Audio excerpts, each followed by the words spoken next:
my part. I'm doing my part. I'm doing my part. I'm doing my part. It's time for another bug hunt review. Let's dive in.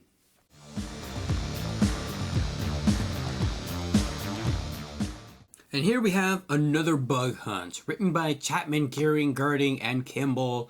Copyright date 2023, published by Tuesday Night Games. Another bug hunt serves as an introductory adventure, not only for players, but for the warden as well. Inside, you'll see these notes to help new wardens keep a lookout for what's coming ahead and what you should pay attention to.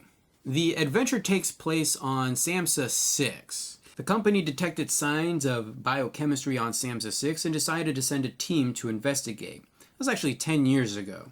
A year ago, a skeleton crew of researchers, engineers, and marines arrived on SAMHSA 6 to establish Greta Base in Heron Transforming States. 1 year ago, a skeleton crew of researchers, engineers, and marines arrived on SAMHSA 6 to establish Greta Base in Heron Terraforming Station. They discovered a species of arthropods, labeled them carcinids or carcs, and proceeded to terminate them on site. 9 months ago, the colonists captured a carc larva for experimentation and study. 6 months ago, Greta Base ceased all communications. 3 months ago, the company hired the crew to address the situation.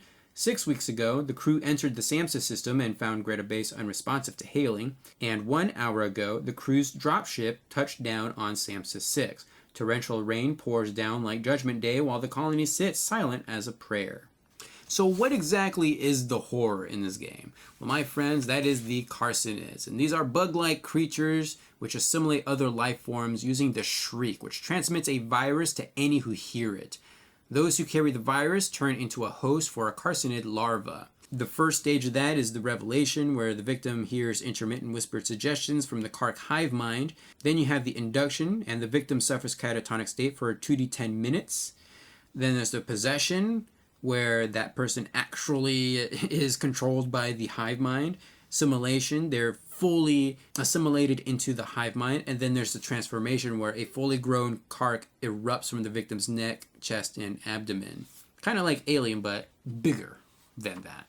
And I should point out that the shriek is like this broadcast signal that's dealt over radio waves.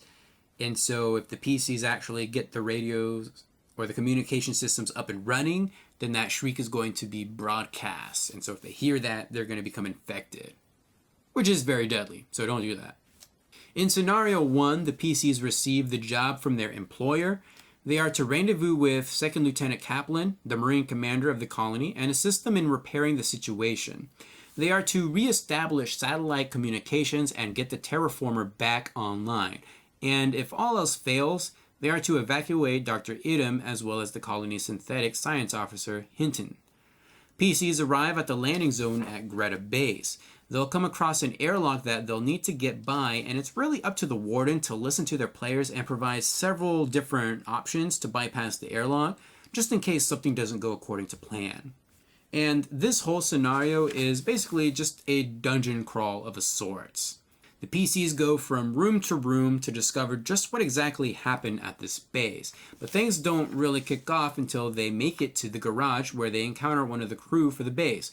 Only something's wrong. He turns into a carcinid.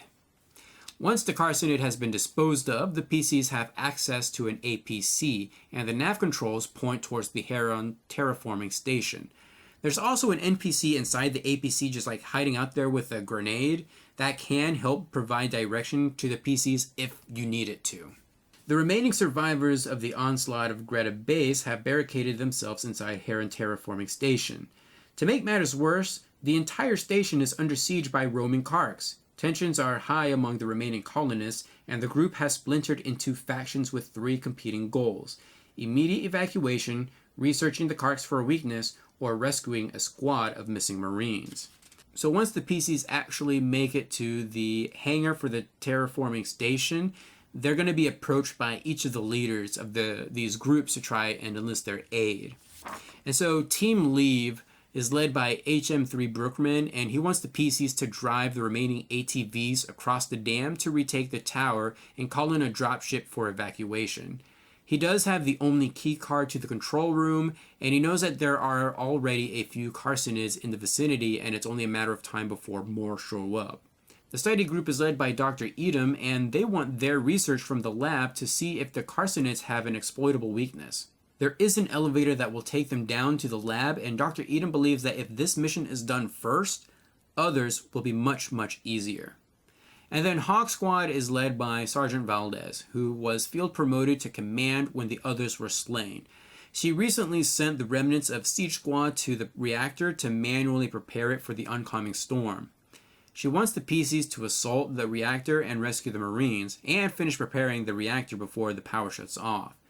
She believes the storm will cause a flood strong enough to shut down the reactor, leaving the colonists without power in the event of a carcinoid attack. As you can see, each group has their own priorities, and each one seems viable in their own right. The PCs will have to choose their route, as a storm is coming, and once it hits, things are going to change. Each of the different missions has its own area for the PCs to explore, but not only that, there are extra difficulties if the power is out, such as if the storm is already hit or after the PCs explore the reactor, because the power is going to go out after they explore it. Each mission also points to one of the other areas if the PCs want to explore that route. But only the reactor actually points to the Mothership and Hinton, who has Dr. Jensen captive. The third scenario is all about exploring the alien Mothership, and there are 3 different points of entry. If they're coming into the ship from the reactor mission, then they're likely going to come in through the drainage tunnels. If the PCs explore around the Mothership, they can find access through the airlock or a crack in the hull. Each route has its own complications and encounters, and they don't necessarily come together until the very end when they come to the bow of the ship. They'll have an encounter with Hinton, who wants to merge his consciousness with these noble carcinoids who are able to control all of the others in the hive mind. If he succeeds, well, it's game over, man. If the PCs happen to stop him and prevent any of the nobles from waking up, then they were very fortunate. Regardless, the storm arrives. In scenario 4, the storm finally arrives. If the PCs made adequate preparations, then a dropship will come to the rescue. If not, then they're going to have to wait 10 hours until the dropship seeks them out. During the storm, certain parts of the base will flood, making things incredibly difficult if there are still things to do in those areas. Rescue will become impossible at the hour 5 mark, at least until hour 10. That means the PCs and whoever else is alive will have to survive the carcinoids' attack until then. And just because the PCs make it back to the ship doesn't mean that everything is A-okay.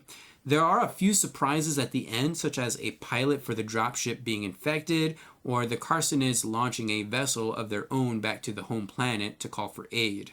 At the very back of the book, we do have a carcinoid trait, so whenever you encounter a carcinoid, you can roll on this table to give them a little bit more characteristics. And on the front cover, we have a roster of everyone who is on Samsis 6 for this mission, excluding the PCs, by the way. If you're looking for an excellent one-shot, then my recommendation is still The Haunting of Ypsilon 14. If you're looking for a complete adventure, though, then I would highly recommend another bug hunt. It's not as weird or as strange as some of the other adventures I've read through, which also makes it a little bit more accessible to newer players or people who are new to sci-fi or horror in general. I would definitely say that this is more Aliens than it is Alien, if you know you know, which, depending on your players, might be a good fit for them. Would I ever play this with my gaming group? What a silly question. Of course I would. The bug apocalypse is coming soon, and I'll see you there. For now, that's going to do it for this video. Feel free to leave a comment down below. Give this video a huge thumbs up to support this series, and I will see you guys in the next video.